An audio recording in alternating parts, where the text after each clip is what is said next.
Good morning विद्यार्थियों।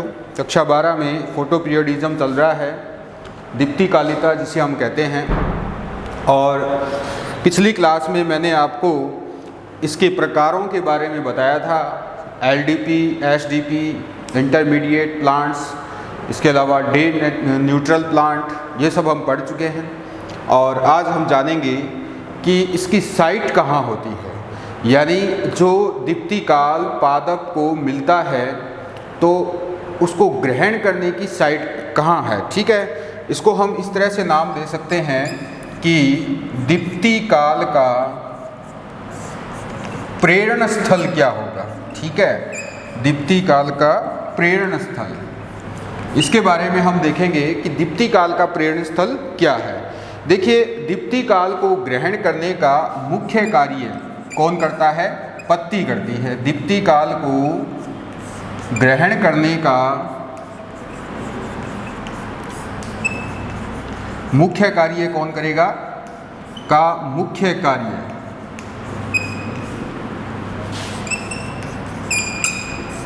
पत्ती द्वारा किया जाता है। ठीक है, पत्ती द्वारा किया जाता है। पहली बात तो ये।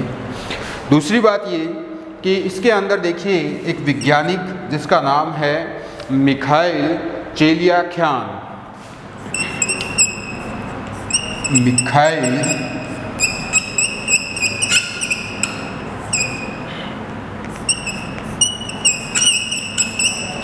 ये वैज्ञानिक का नाम है।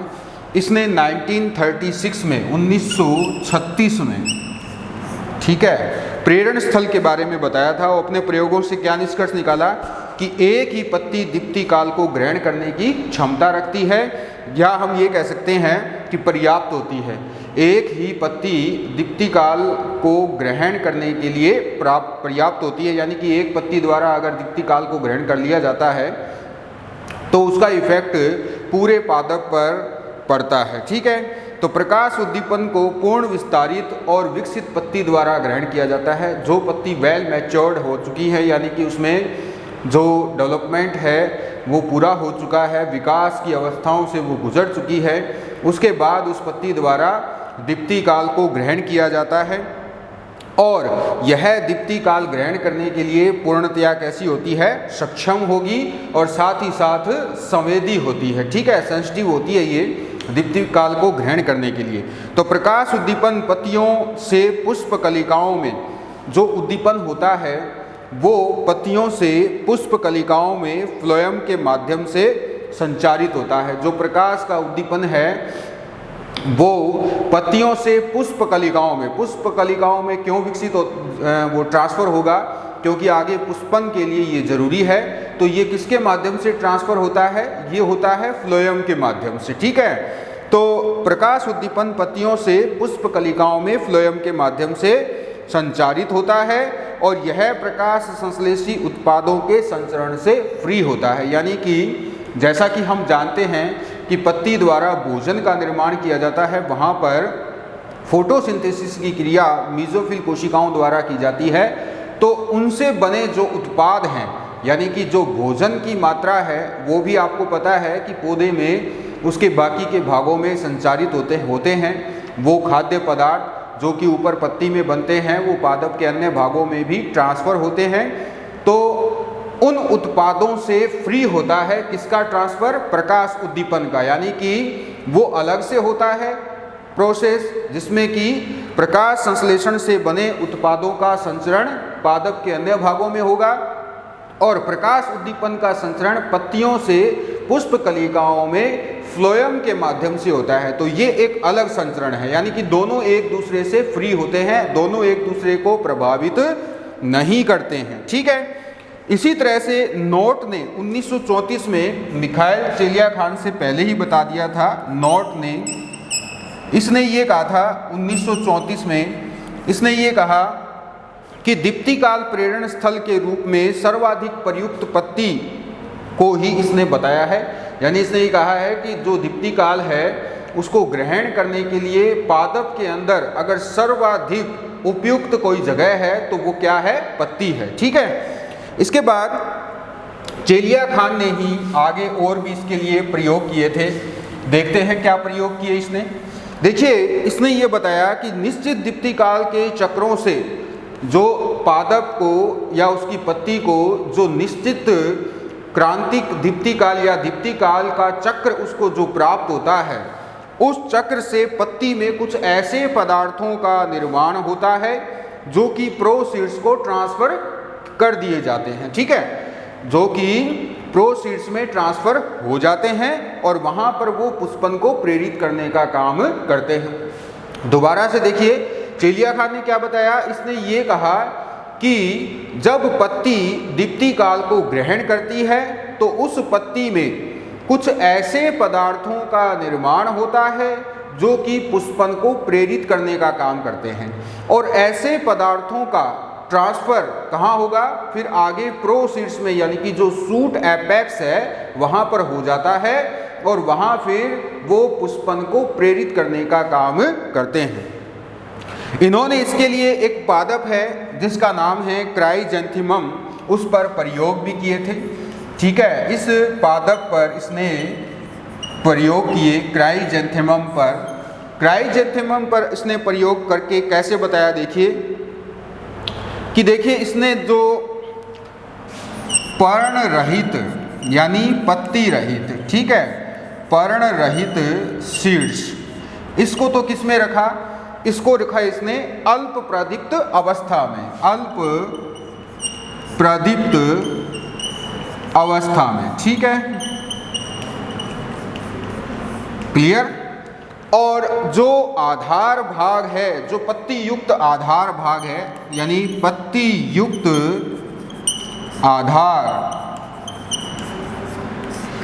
इसको इसने रखा, ये तो रखा था अल्प में, और उसको इसने रखा दीर्घ प्रदीप्त अवस्था में, दीर्घ प्रदीप्त अवस्था में। ठीक है, इस तरह से इसने प्रयोग किए कि इसकी पत्ती रहित शीर्ष को इसने अल्प प्रदीप्त अवस्था में रखा, और पत्ती युक्त आधार या शीर्ष को इसने क्या रखा, दीर्घ प्रदीप्त अवस्था में रखा।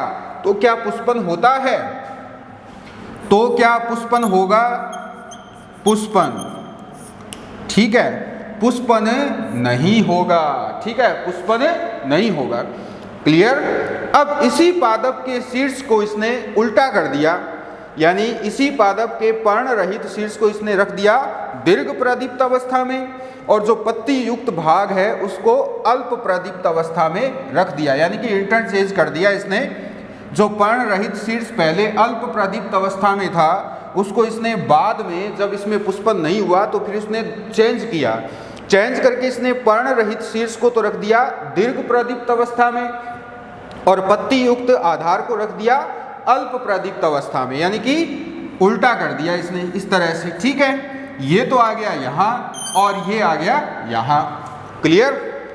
अब क्या पुष्पन होता है, तो अब पुष्पन हो जाता है। ठीक है, अब पुष्पन हो जाता है। क्यों हो जाता है, क्योंकि ये जो पत्ती युक्त आधार है वो अल्प प्रदीप्त अवस्था में रखा गया है। तो इसका मतलब ये है कि जो क्राइजेंथेमम जो पादप है वो कैसा पादप है, वो शॉर्ट डे प्लांट है। ठीक है, कैसा है, short day plant, SDP plant है ये, और इसको पुष्पन के लिए प्रकाश की 12 घंटे से कम की व्यवस्था चाहिए, यानी कि 12 घंटे से कम का प्रकाश इसको चाहिए पुष्पन के लिए। तो इसको जब अल्प प्रदीप्त अवस्था में रखा गया तो इसको अपने हिसाब से प्रकाश की प्राप्ति हो जाती है, और इसमें उद्दीपन ग्रहण किया जाएगा पत्ती के द्वारा, फिर पत्ती में कुछ पदार्थों का निर्माण होगा जो इसके शीर्ष को ट्रांसफर हो जाते हैं और वहाँ पर पुष्पन हो जाता है। तो इस प्रकार से क्राइजेंथेमम पर चेलिया खान ने प्रयोग किए थे। ठीक है, ये तो इसका प्रेरण स्थल है। अब जो मैकेनिज्म है, इसका जो मैकेनिज्म है फोटोपीरियोडिज्म का, उसके बारे में हम पढ़ेंगे। ठीक है, प्रेरण स्थल पर जब प्रेरणा आ जाती है पुष्पन के लिए तो फिर आगे का क्या प्रोसेस है, इसे 2 प्रकार की थ्योरीज द्वारा समझाया गया है। पहला आता है इसमें नंबर 1, वो है फ्लोरिजन कंसेप्ट। ठीक है, फ्लोरिजन कंसेप्ट, पहला जो नंबर 1 है वो है फ्लोरिजन कंसेप्ट। देखिए इसमें क्या है, जो फ्लोरिजन कंसेप्ट है इसमें इसे क्या कहते हैं, इसे चेलियाख्यान परिकल्पना भी कहते हैं। इसके अनुसार एक विशिष्ट दीप्ति काल में पत्तियों में फ्लोरिजन हार्मोन का निर्माण होता है, यानी कि जब पत्ती को क्या मिलेगा, पत्ती को जब एक विशिष्ट दीप्ति काल में रखा जाता है, ठीक है, एक विशिष्ट दीप्ति काल में इस पत्ती को रखा गया है, तब इसमें प्रेरण होगा और प्रेरण से निर्माण किसका होता है, निर्माण होता है फ्लोरिजन हार्मोन का, यानी ये एक हार्मोन इसके अंदर बनता है जो कि आगे पुष्पों के निर्माण को प्रेरित करता है। देखिए जो फ्लोरिजन हार्मोन है उसके दो घटक होते हैं, ठीक है, यानी ये दो प्रकार के यौगिकों से मिलकर बनता है। पहला है इसके अंदर जिब्रेलिन, ठीक है, पहला कौन सा इसमें, जिब्रेलिन, और दूसरा आता है इसमें एंथेसिस, दूसरा आता है इसमें एंथेसिस। इस तरह से ये दो पादप हैं, ये दो प्रकार हैं या दो यौगिक हैं इसके। तो जिब्रेलिन जो है ये तो किसमें पुष्पन को प्रेरित करता है, ये करता है एलडीपी में, ठीक है, जो लॉन्ग डे प्लांट है उसके अंदर ये पुष्पन को प्रेरित करता है। और जो एंथेसिस है वो किसके लिए आवश्यक होता है, वो एसडीपी के लिए आवश्यक होता है, ठीक है, ये एसडीपी में पुष्पन को प्रेरित करता है। ये चेलियाख्यान की परिकल्पना है, उसने इस तरह से इसको बताया है, ठीक है।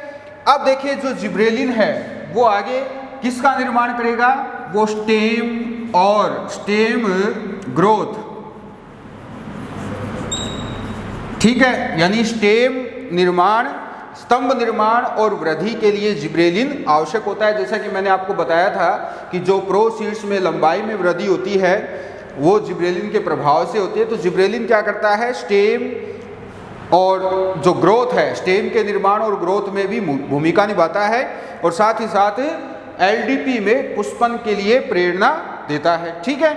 और जो एंथेसिस है वो क्या करता है, वो सिर्फ पुष्प निर्माण का काम करता है, ठीक है, ये पुष्पन के लिए जरूरी है। दोबारा से देख लीजिए, फ्लोरिजन कंसेप्ट में क्या कहता है चेलियाख्यान, वो ये कहता है कि जब पत्ती को विशिष्ट दीप्ति काल की प्राप्ति होती है तो पत्ती में एक हार्मोन बनता है जिसका नाम है फ्लोरिजन, जो कि दो यौगिकों से मिलकर बना है, पहला जिब्रेलिन, दूसरा एंथेसिस।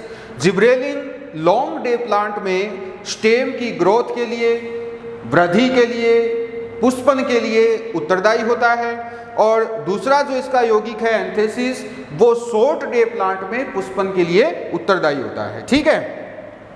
तो इस तरह से हम देख रहे हैं कि जो इसके अंदर फ्लोरिजन हार्मोन है उसके दो यौगिक इस तरह से इसमें बनते हैं।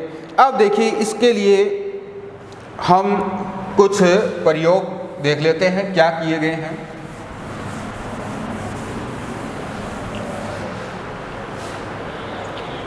अब हमने क्या किया है, एलडीपी यानी कि लॉन्ग डे प्लांट को किस में रखा है, इसको रखा है हमने अल्प प्रदीप्त अवस्था में, ठीक है, इसको हमने किस में रखा है, अल्प प्रदीप्त अवस्था में रखा है। एलडीपी को हमने अल्प प्रदीप्त अवस्था में रखा है। तो अब देखिए इसको जब प्रेरणा इस तरह से उपलब्ध होगी, अल्प प्रदीप्त प्रकाश इसको जब मिलेगा तो इसके अंदर दो हार्मोन बनेंगे, ठीक है। तो इसके अंदर कितने हार्मोन बनेंगे, दो हार्मोन बनेंगे। पहला वही जिब्रेलिन और दूसरा बनता है इसमें एंथेसिस, बन गए। तो इससे अब कौन सा अधिक बनेगा, कौन सा कम बनेगा, तो ये तो अधिक बनता है, ठीक है, और ये कम बनता है। जिब्रेलिन क्या बनता है, कम बनता है, ठीक है, क्लियर।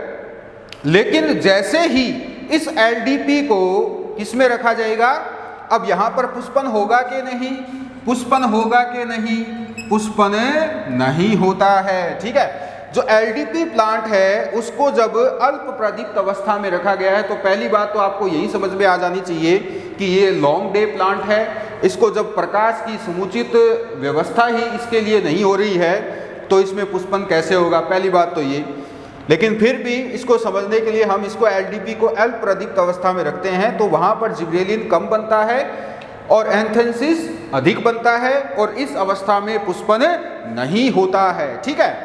लेकिन जब इसी को हम एलडीपी को जब हम दीर्घ प्रदीप्त अवस्था में रख देते हैं, कौन सी अवस्था में, दीर्घ प्रदीप्त अवस्था में इसको जब रखते हैं, तब क्या होता है, तब जो जिब्रेलिन है वो कैसा बनेगा, वो तो अधिक बनता है, ठीक है, जिब्रेलिन अधिक बनता है और जो एंथेसिस है वो कितना बनेगा, वो कम बनता है, ठीक है, क्लियर। और अब इस अवस्था में क्या होता है, इस अवस्था में जो पुष्पन है वो हो जाता है। तो यहाँ पर जब पुष्पन को देखते हैं हम तो पुष्पन हो जाता है, ठीक है। तो अब आपके सामने है, देखिए एलडीपी में किस तरह से, एलडीपी को जब अल्प प्रदीप्त अवस्था में रखा गया तो पुष्पन नहीं होता है क्योंकि जिब्रेलिन कम बनता है, एंथेसिस अधिक बनता है, ठीक है, क्लियर। ये आपको याद रखना है। अब आपको ये भी याद रखना है कि जैसा कि मैंने आपको इससे जस्ट पहले ये बताया था कि एंथेसिस एसडीपी प्लांट में पुष्पन के लिए जिम्मेदार होता है, ठीक है, लेकिन उसकी अधिक मात्रा जिम्मेदार नहीं होती है, उसकी कम मात्रा, यानी कि वो कम सांद्रता में एसडीपी प्लांट में पुष्पन को प्रेरित करता है, ठीक है। लेकिन यहाँ पर क्या है, एलडीपी प्लांट है, ठीक है। तो एलडीपी प्लांट को जब दीर्घ प्रदीप्त अवस्था में रखा जाएगा तब इसमें पुष्पन होता है, क्योंकि यहाँ पर देख सकते हैं आप कि जो एंथेसिस है वो कम बन रहा है और जिब्रेलिन जो है वो अधिक बन रहा है। तो जिब्रेलिन की अधिक मात्रा और एंथेसिस की कम मात्रा, तो इसका हम एक कैलकुलेट, इसको हम इस तरह से भी कर सकते हैं कि एलडीपी प्लांट में एंथेसिस की कम सांद्रता पुष्पन के लिए जिम्मेदार होती है। अब एसडीपी की बात कर लेते हैं, ये तो बात हो गई एलडीपी की, ठीक है। अब एसडीपी की बात कर लेते हैं।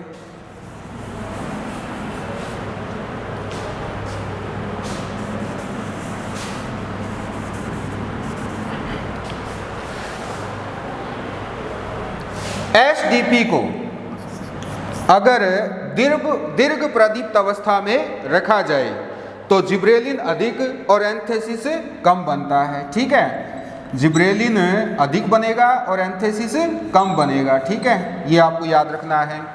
तो इस अवस्था में क्या पुष्पन होता है, नहीं होता है, ठीक है, इसमें पुष्पन नहीं होता है क्योंकि एंथेसिस जो है उसकी कम मात्रा एलडीपी में जरूरी होती है, एसडीपी में तो समुचित मात्रा चाहिए।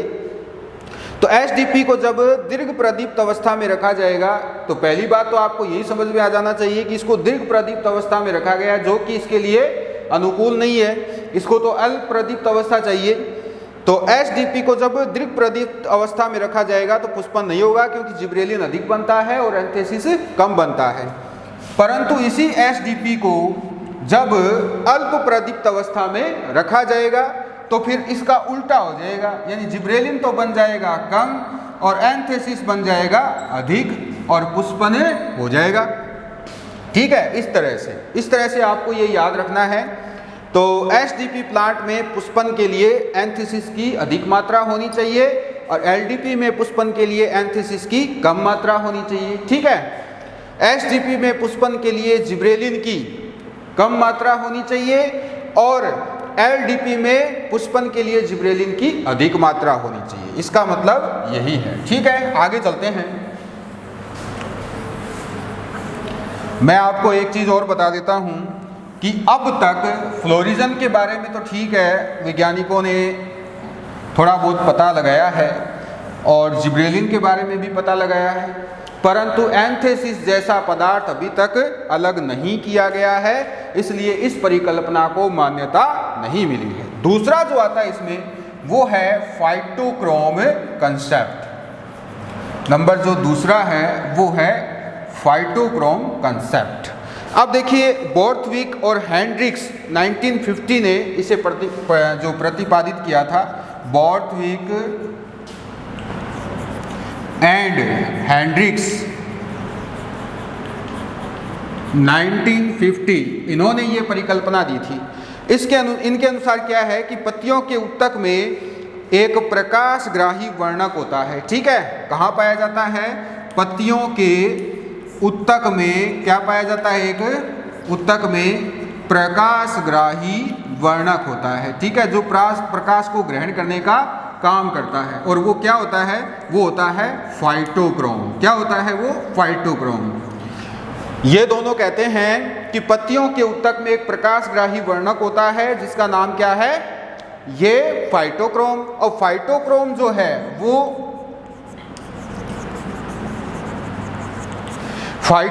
जो है वो चमकीला नीला और नील हरित प्रोटीन युक्त पदार्थ होता है।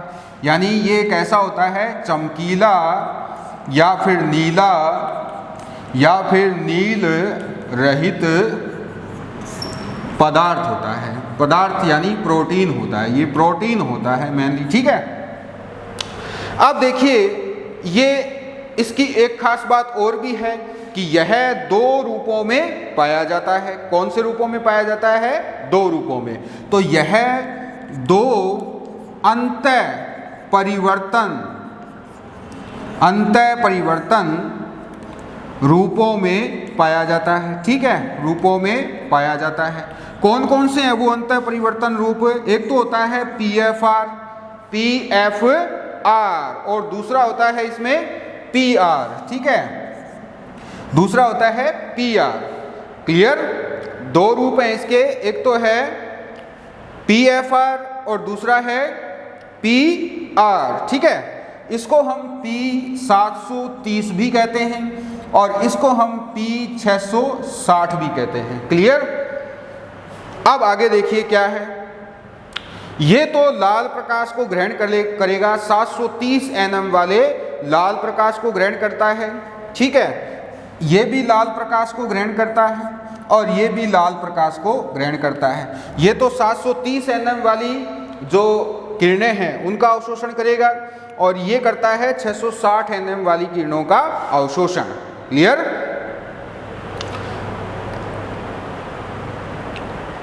अब देखिए, जब ये PFR 730 nm वाली जो विकिरण है उसका अवशोषण करेगा तो ये इसमें P660 में बदल जाता है। ये फार रेड में अवशोषित कर P730 फार रेड को जब अवशोषित करेगा, इसको लाल जब फार रेड मिल जाएगी तो ये किस में इंटरचेंज हो जाता है? तो फिर ये इंटरचेंज हो जाता है PR में। ठीक है, यानी कि P660 में बदल जाता है। और ये जब लाल किरणों का अवशोषण करेगा तो ये किस में बदल जाएगा? PFR में बदल जाएगा, यानी कि 730 में बदल जाएगा। ठीक है, क्लियर? इस तरह से इनका क्या हो जाता है? इंटरचेंज हो जाता है, यानी कि ये इसमें बदल जाएगा, ये इसमें बदल जाएगा। तो इस तरह से ये दोनों आपस में इंटरचेंज करते हैं। अब देखिए दिन के समय क्या होता है? दिन के समय जब सूर्य का प्रकाश होता है तो फाइटोक्रोम का PFR स्वरूप, यानी कि ये वाला स्वरूप, कौन से? सूर्य के प्रकाश में। सूर्य के प्रकाश में PFR जो ये वाला है PFR 730, ये स्वरूप पौधे में पर्याप्त मात्रा में होता है। ठीक है, ये सूर्य के प्रकाश में पौधे के अंदर पर्याप्त मात्रा में होता है, परंतु ये करता क्या है? ये SDP में पुष्पन को रोकता है। ठीक है, इसको दोबारा से देखते हैं, हम ऊपर लिख लेते हैं।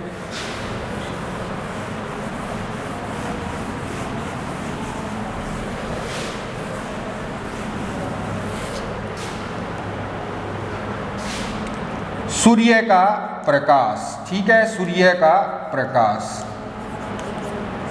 ये हो गया PFR। क्लियर? या फिर P730। ये सूर्य के प्रकाश में क्या होता है? पर्याप्त होता है। क्लियर? तो SDP प्लांट में ये क्या करेगा? SDP प्लांट में ये पुष्पन का क्या करता है? निरोध करता है। ठीक है, यानी पुष्पन को ये रोकता है। क्लियर? तो P730 जब पर्याप्त मात्रा में सूर्य के प्रकाश में उपलब्ध होगा तो ये SDP में पुष्पन को रोकता है, जबकि LDP में क्या करता है? ये पुष्पन को प्रेरित करता है। ठीक है, यहाँ पर आप देख सकते हैं LDP में ये क्या कर रहा है? पुष्पन को प्रेरित करता है। अब अंधकार की बात की जाए, अंधकार में यही अंधकार में क्या करेगा, तो अंधकार जब होगा तो अंधकार में ये क्रिया विपरीत होती है, ठीक है, क्योंकि अंधकार में PFR PR स्वरूप में बदल जाता है। यानी दिन के समय तो इस प्रकार की घटना होती है, परंतु अंधकार में क्या होगा, ये PFR नहीं रहेगा, ये जो है ये अब PR में चेंज हो चुका है, ठीक है। तो अंधकार में यहाँ पर इसकी मात्रा क्या होती है, पर्याप्त होती है। तो ये फिर SDP में पुष्पन को प्रेरित करता है, LDP में पुष्पन को अवरुद्ध करता है, ठीक है। इस तरह से इसकी क्रिया होती है। यानी दिन के समय तो PFR समुचित रूप से होता है तो वो SDP में पुष्पन को क्या करेगा, अवरुद्ध करेगा, लेकिन LDP में पुष्पन को प्रेरित करेगा। रात्रि के समय क्या होगा, ये PFR 730 जो है P730 ये P660 में कन्वर्ट हो जाता है, यानी PR में बदल जाता है, और ये PR अंधकार में जब पर्याप्त मात्रा में होगा तो SDP में पुष्पन को प्रेरित करता है, जबकि LDP में पुष्पन को अवरुद्ध करता है। तो इस तरह से ये जो परिकल्पना है इसको हम कहते हैं फाइटोक्रोम कंसेप्ट। आगे चलते हैं, आज का लास्ट सेगमेंट, दीप्तिकालिता का महत्व क्या होता है, सिग्निफिकेंस ऑफ फोटोपीरियोडिज्म। दीप्तिकालिता का महत्व क्या है? देखिए, दीप्तिकालिता का पहला महत्व ये है कि वार्षिक पादप को वर्ष में एक से अधिक बार उगाया जाता है। जो एनुअल प्लांट है, वार्षिक पादप जिनका जीवन चक्र एक साल में पूरा हो जाता है, तो वार्षिक पादप को वर्ष में एक से अधिक बार उगाया जाता है, ठीक है। वार्षिक पादप को वर्ष में एक से अधिक बार उगाकर तथा इनमें पुष्पन प्रेरित कर उत्पादकता बढ़ाई जाती है, ठीक है, उत्पादकता बढ़ाई जाती है। ये इसका पहला महत्व है। दूसरा महत्व इसका क्या है, ये है उचित दीप्ति कालों द्वारा बहुवर्षीय पादप में साल भर पुष्पन करवाया जाता है। उचित दीप्ति काल द्वारा जो बहुवर्षीय पादप है, बहुवर्षीय पादपों में साल भर यानी पूरे साल पुष्पन करवाया जाता है, पुष्पन करवाया जाता है, ठीक है, क्योंकि उत्पादकता बढ़ानी होती है, इसलिए इनमें साल भर पुष्पन करवाया जाता है। तीसरा इसमें यह है कि इसमें जो कलिकाएं हैं, कलिकाओं की शीत प्रसुप्ति को रोका जाता है, ठीक है। तो उचित दीप्ति काल देकर के पादपों में शीत प्रसुप्ति को रोका जाता है उनकी कलिकाओं में। इसी तरह से जो ट्यूबर्स, बल्ब और राइजोम होती हैं, ये भूमिगत क्या होते हैं, ये स्टेम होते हैं, तो इनके उत्पादन में भी वृद्धि की जाती है, ठीक है। और लास्ट क्या है कि संकरण प्रयोगों के लिए दो भिन्न प्रकार या भिन्न क्षेत्रों के जनक पादपों को आवश्यकता अनुसार पुष्पन के लिए प्रेरित कर सकते हैं। तो आज के लिए बस इतना ही, बाकी का हम अगली क्लास में करेंगे। नेक्स्ट जो आएगा हमारा वो आता है डोरमेंसी। Thank you.